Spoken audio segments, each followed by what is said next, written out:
اللہ الرحمن الرحیم۔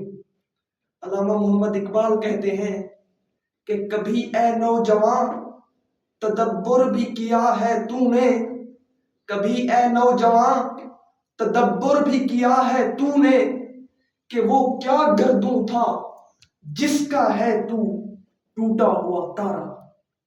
علامہ محمد اقبال کہتے ہیں کہ اے نوجوان، اے مسلمان، کبھی تو نے اپنے ماضی پر بھی غور کیا، کبھی تو نے اپنی تاریخ کا مطالعہ بھی کیا کہ تیرے آباء و اجداد کون تھے؟ تیرے آباء و اجداد عمر بن خطاب تھے جن سے کفر لرزتا تھا، تیرے آباء و اجداد صلاح الدین ایوبی تھے جن سے عیسائی کانپتے تھے۔ اے مسلمان، تیرا ماضی بہت بڑا ہے، تیرے نوجوانوں نے سمندر میں گھوڑے دوڑا دیے تھے، تیرے نوجوانوں نے کشتیاں جلا دی تھی۔ وہ کہتے ہیں کہ وہ کیا گردوں تھا، کہ وہ کیا تیرا زمانہ تھا، وہ کیا تیری بات تھی، وہ کیا تیری جرأت تھی کہ جس کا ہے تو ٹوٹا ہوا تارا، کہ آج تو اپنے راستے سے بھٹک گیا ہے۔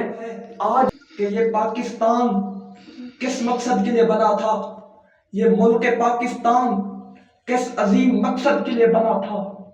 صرف ایک ہی مقصد تھا کہ یہاں اسلامی حکومت قائم ہوگی، یہاں اسلامی نظام آئے گا، یہاں نظام مستفی لاگو ہوگا، یہاں عمر لا ہوں گے۔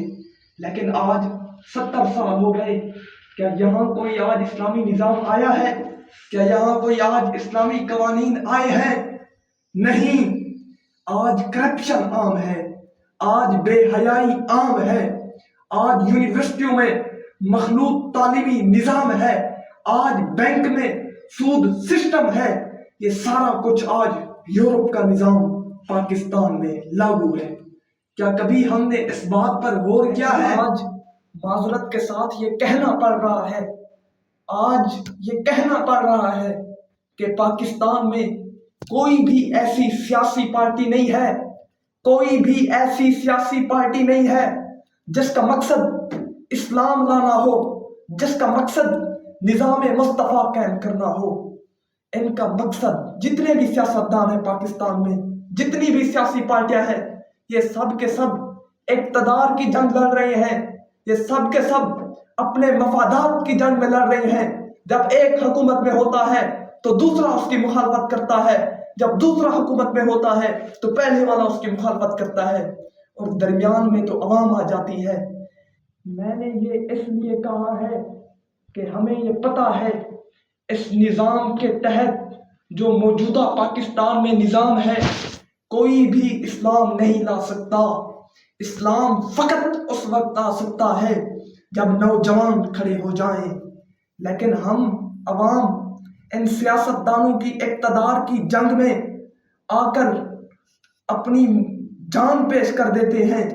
ان کی سیاسی جنگوں میں ہم اپنی جان پیش کر دیتے ہیں، ان کی محبت میں آ کر، لیکن ان کا مقصد اسلام لانا نہیں ہوتا، ان کا مقصد اپنا اقتدار ہوتا ہے، ان کا مقصد اپنی حکومت قائم کرنا ہوتا ہے۔ میں فقط ایک سیاسی پارٹی کی بات نہیں کر رہا، چاہے وہ نون لیگ ہو، چاہے وہ پی ٹی آئی ہو، چاہے وہ ٹی این پی ہو، سب کو پتا ہے کہ اس نظام کے تحت حکومت نہیں آ سکتی۔ حکومت جب بھی آئے گی انقلاب کے ذریعے آئے گی۔ یہ ہے کہ آپ تاریخ اٹھا کر دیکھ لیں، جب ان سیاستدانوں کی سیاسی جنگیں ہوتی ہیں، اقتدار کی جنگیں ہوتی ہیں، کہ جب بندے شہید ہو جاتے ہیں ان کے دھرنوں میں، تو ان کی کتنے آج تک لاشیں شہید ہو چکی ہیں، تو پھر یہ ان کے بعد ان لاشوں کے اوپر سیاست کرتے ہیں۔ کیا ہم نے اپنی جانیں اس لیے دی تھی کہ وہ ہماری لاشوں کے اوپر سیاست کریں؟ نہیں۔ قرآن تو کہتا ہے کہ ایک شخص کا قتل سارے جہان کا قتل ہے۔ یہ تو پھر کھڑے ہو جاتے کہ ہمارے ایک کارکن کی لاش کیوں گئی ہے، یہ تو حکومت کے گھٹنے ٹکوا دیتے۔ نہیں، میں یہ کہہ رہا ہوں ان کا مقصد صرف اپنا ہوتا ہے۔ پاکستان کے تمام نوجوانوں سے گزارش کرتا ہوں کہ اس نظام کو بدلنے کے لیے کھڑے ہو جائیں، آہنی دیوار بن جائیں اور یہ اعلان کر دیں کہ اب یہ حرام کام ہم نہیں ہونے دیں گے. اب ہم اسلام کے لیے نکلے ہیں. ہمارا مقصد اس ملک میں اسلام لانا ہے، بغیر کسی سیاسی پارٹی کے، بغیر کسی سیاست دان کے نکلنا ہے. ہمارا مقصد صرف وہی ہونا چاہیے تھا کہ جو پاکستان بنانے کے لیے لوگوں کا تھا.